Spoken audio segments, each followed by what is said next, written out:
Well, folks, it turns out cape books are dying out. That's a problem with comics. It's actually growing all over the place. It's just that cape books are losing their steam. It's like it's like disco music and Maroon Five. It's a bunch of things that nobody cares about anymore.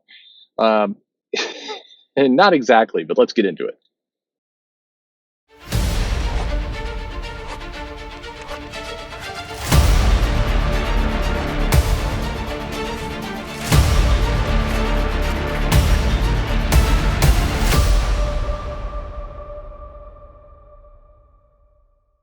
Hey, everybody, this is Perch. And it's, by the way, whenever I insert these little jokes, like I make fun of Maroon 5 or someone, I come up with the most obscure. It's turned into a game at this point with me of trying to find, I'm trying to find the fan of these things, like Steely Dan a few days ago or weeks ago, whenever it was.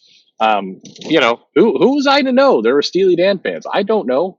They're out there, but anyway, I know those are I get the downvotes. Like I have these videos, very innocuous topics, like who are these five people downvote? I mean, two or three of those guys on the Comicsgate side who say they're going to downvote every single one of my videos because I sound, you know, um, a certain way. And then one or two are always from the other side. It's like, he's adjacent, so we got a downvote. And then there's that one other one. That's what I'm curious about. And that's the Steely Dan fan. That's who that is. But anyway, uh, there's been this. What's weird about this narrative is that this was going on when Civil War, the movie, came out. So quite some time ago, actually. I mean, several years now. And the article started to be written of, there's there's signs that the audience is getting tired of superhero movies and cape comics, and of course, in-game and Infinity War would come out and kind of blow those things away, and then Captain Marvel and Black Panther make over $1 billion, and it's like, well, okay. And then these articles get written. It's like, here's why Black Panther is not a superhero movie. It's like, well, just okay, just slow your roll. It's just stop, just stop with that stuff. The reality is this: cape comics are not dying, nor are cape movies, nor any of these things. Bad stories are, and in products where you have, kind of mediocre stories and pretty half-assed art for a high price point are dying. That is true. It's also true that Raina Telgemeier and Dave Pilkey are doing really, really well, doing graphic novels that feature, Dogman and Ray Telgemeier has kind of coming of age type stories. They're not. It's not like you can't call her stuff. She's not like the Dogman demographic. It's like it's the Guts demographic. No, that's just one of her books. Anyway, those things are selling really, really well. Now, does that mean that superhero comics are dead and that this is the future? All the comics should be like this? Well, no.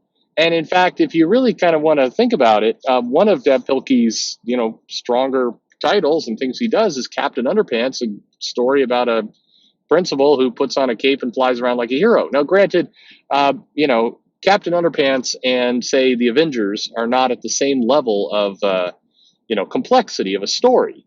Captain Underpants has deep, deep drama and subplots, so you can't really compare. No, I'm joking again, but the reality is, it's why is Dab Pilkey and Raina Telgemeier stuff doing really well? Well, it's aimed very well at the audience that wants to buy it. They see a product that they like, and it's successful. That's why. Is it because they're doing things that aren't cape books? No, of course not. It's because the content fits the market they're going for. Now, the reality is, cape books and superhero as a genre is not dying. That's as absurd of a statement as the people who say the entire comic industry is dying. These things are ludicrous. That people say these things without thinking about what they're saying.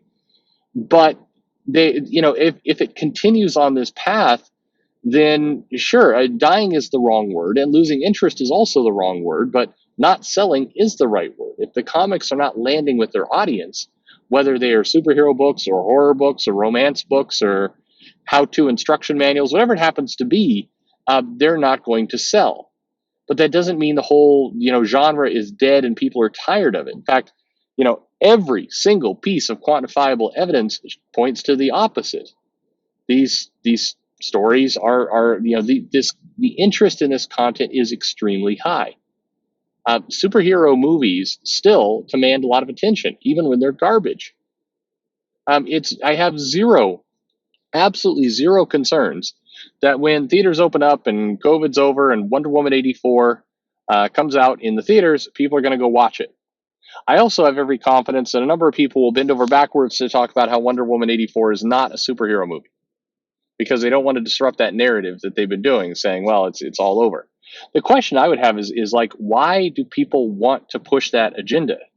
Like, what is the point of it? It's clearly false. You can't bend the will of massive amounts of people. And the reality is, lighthearted action kind of adventure films with